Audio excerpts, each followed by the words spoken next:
Hello, Giants fans, and welcome to a special weekend edition of your Valentine's Views podcast here on the Big Blue View Radio Network, part of your SB Nation family of podcasts. Just what am I doing sitting here in my living room on a Friday evening? Creating a weekend podcast for you guys, which is something that we don't usually do here at Big Blue View Radio. Usually, we just go Monday through Friday, with the exception of post game live streams. So again, what am I doing here, doing a podcast for you guys on this Friday evening in October before the Giants play the Baltimore Ravens? What I'm doing is a special Big Blue View mailbag edition of the podcast.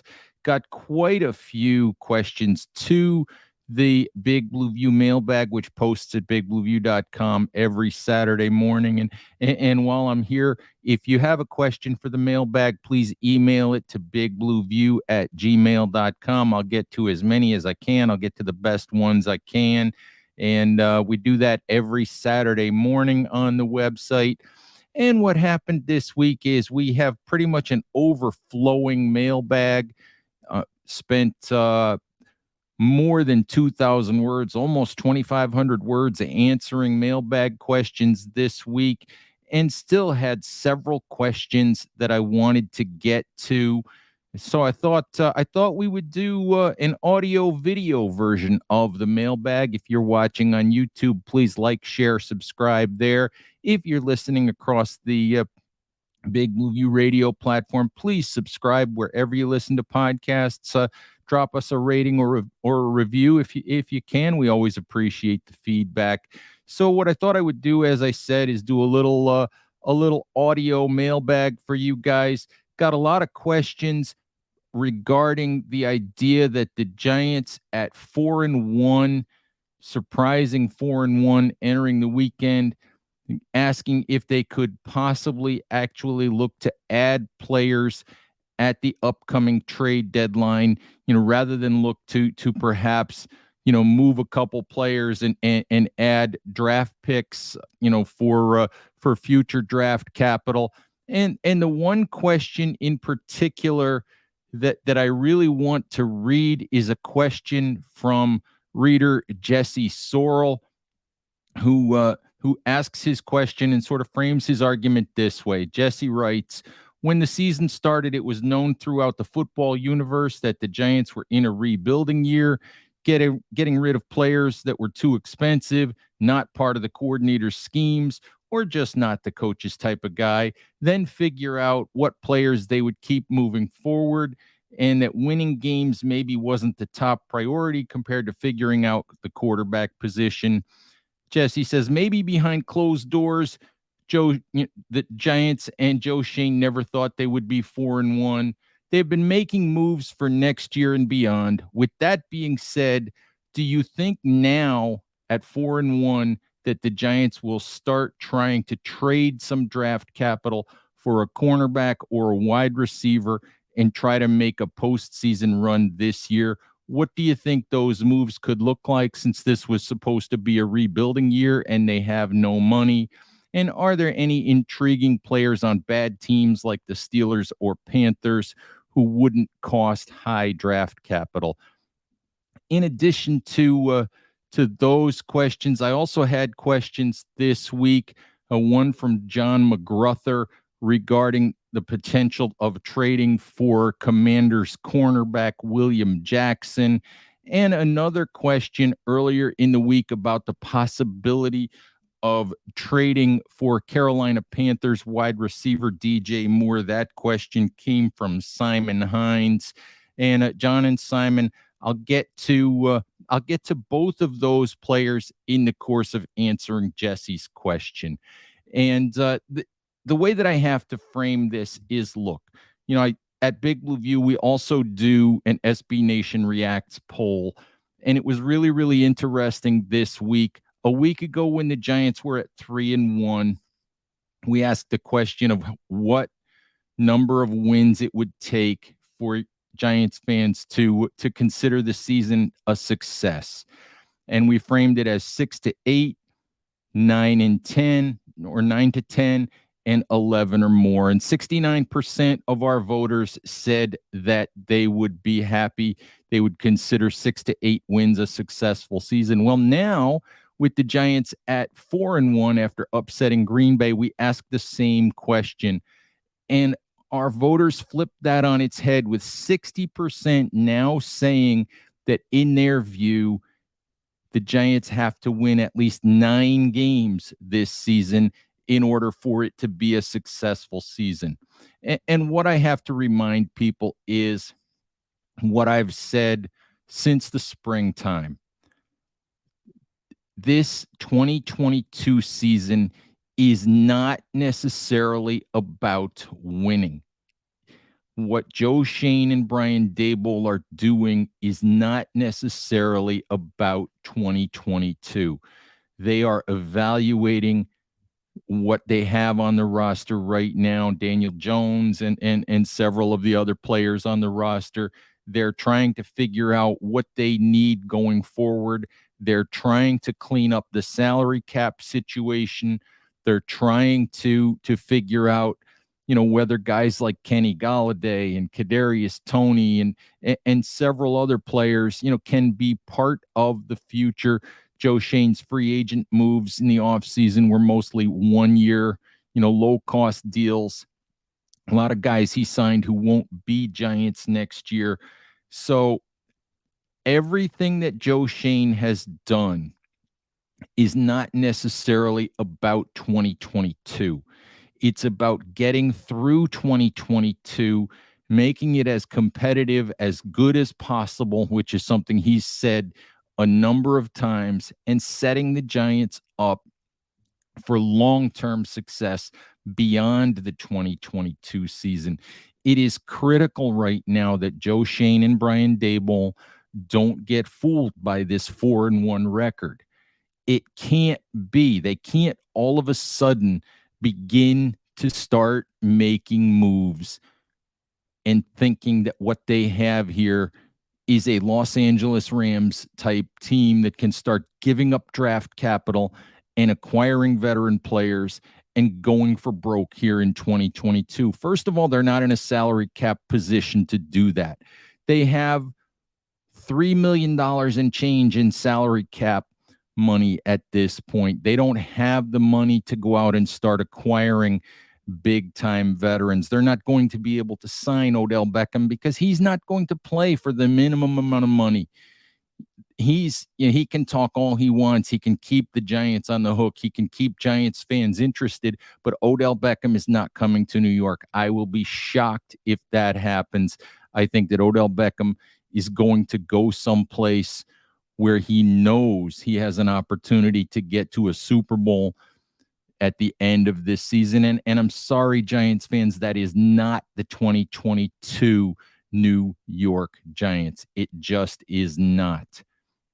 The Giants, as I said, cannot be fooled here into beginning to make short-term, win now, win today types of moves. They just can't.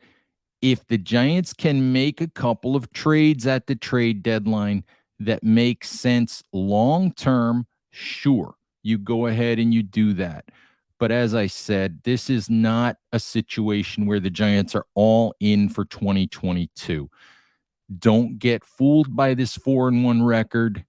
Don't get swayed into making crazy long-term decisions and all of a sudden giving Saquon Barkley a 5-year, $150 million deal or something like that, or jumping the gun and signing Daniel Jones to a long-term contract.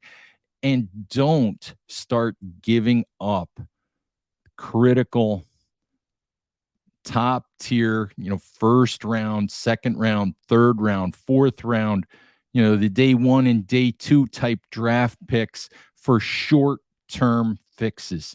The Giants absolutely cannot do that.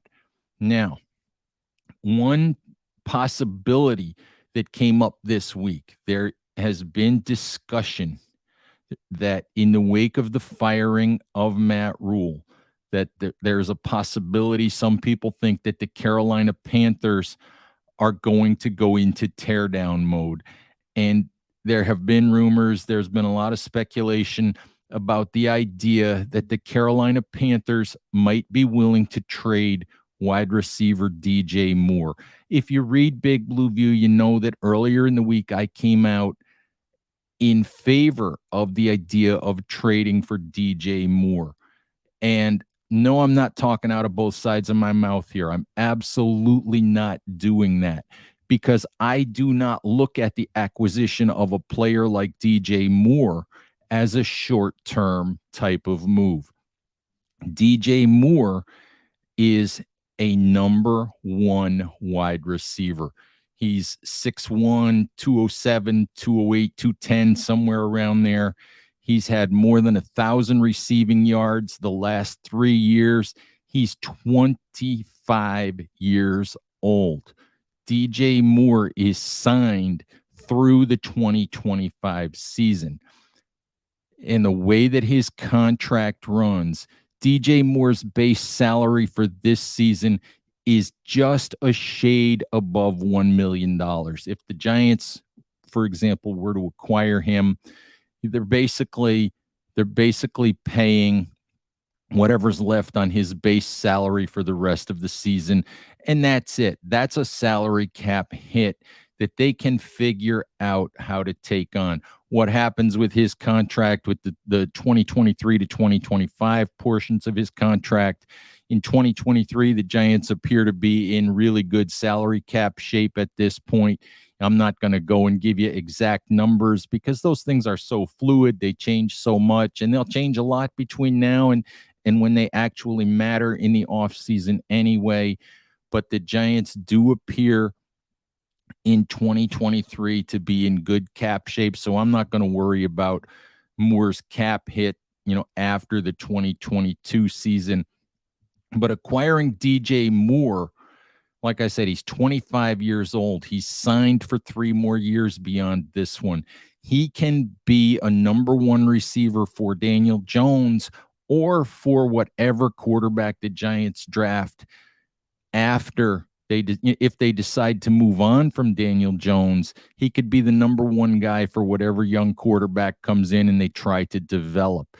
So I would be in favor of that kind of a move for the simple reason that, yes, it would help the Giants in 2022. Yes, it would help Daniel Jones. Yes, it would help their offense. But that's really a long-term move. It's not a short-sighted, short-term 2022 move. That's a long-term move for a talented player who you have under contract for several years, who is at the peak of his game and should be in his prime pretty much for the duration of the next 3 years, that he's signed for. So for me, that's the kind of guy, that's the kind of play that you might make if you're Joe Shane. You absolutely pick up the phone, you call the Carolina Panthers, you try to find out what the price tag is, and if it makes sense to make the deal, if they're not asking you for multiple number one picks, if they're not asking you for crazy numbers of players, then it's something that you absolutely have to consider. John McGruther asked about cornerback William Jackson, who is apparently disgruntled as a member of the Washington Commanders. And for me, Jackson might be a good player and the Giants might need cornerback help, but Jackson is the kind of player that you're not going to go out and give up draft capital for if you're the New York Giants. Jackson is already 30 years old.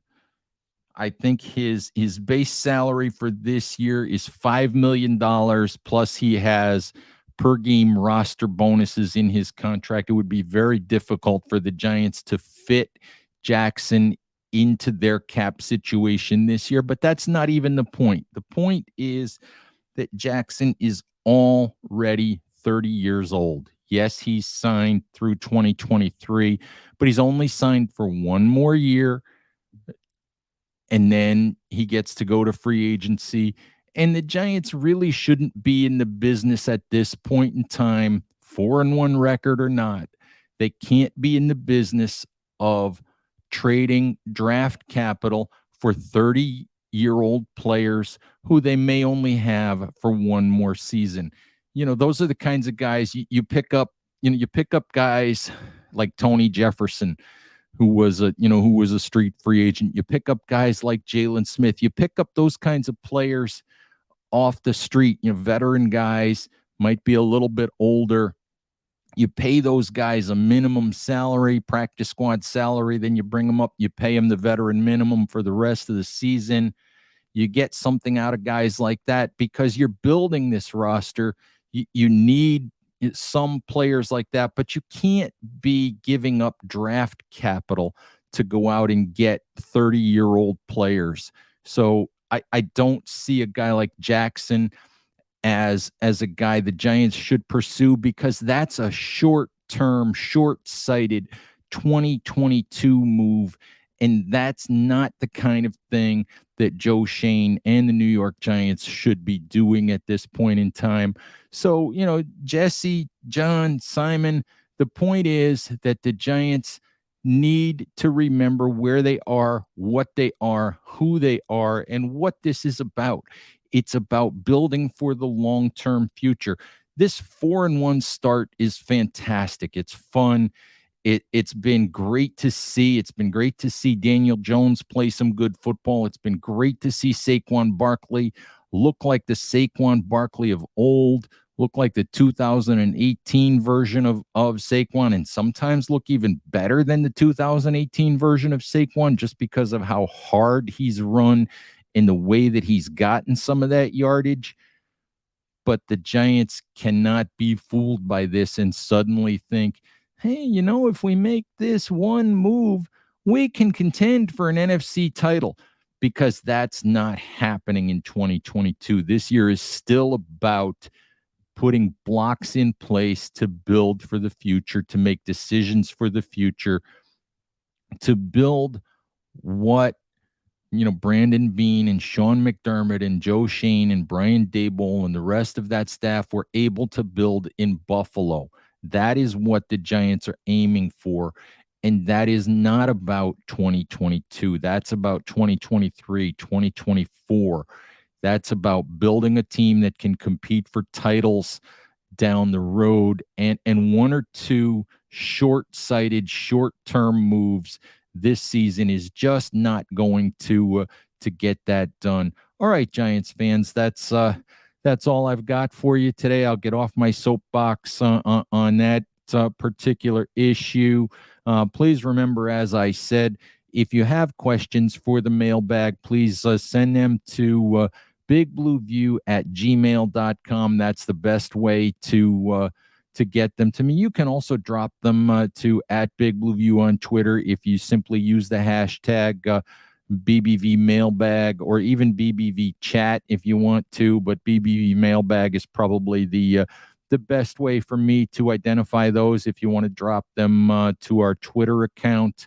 All right, Giants fans, please remember also on our website, this the YouTube version of this is going to be tucked inside the Saturday mailbag. So please check out the Saturday mailbag.